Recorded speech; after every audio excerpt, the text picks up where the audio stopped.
Okay, let's find the linear function that passes through the point -2, 3, and 2, -3.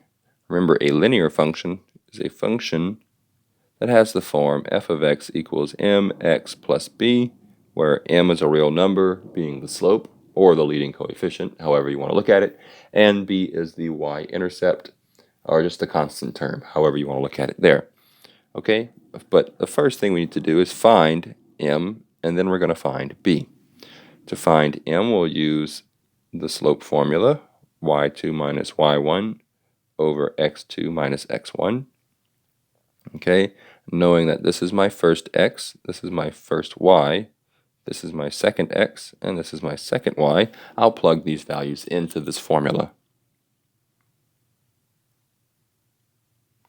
y2 is -3, y1 is +3, x2 is +2, x1 is -2. Okay, I see some double signs, so I better go and take care of that.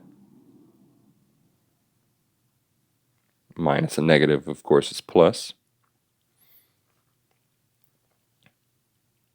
So really what this is saying, -3 minus 3, which is -6. 2 plus 2 is 4.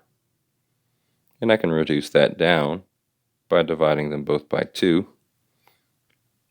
-3 over 2. Okay, so there's my slope. So my function, as of right now, as far as I know, looks like this.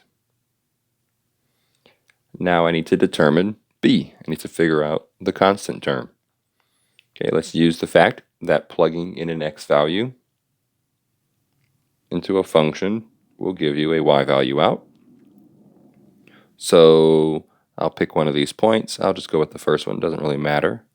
F of -2 ought to give me 3. So let's see what that looks like.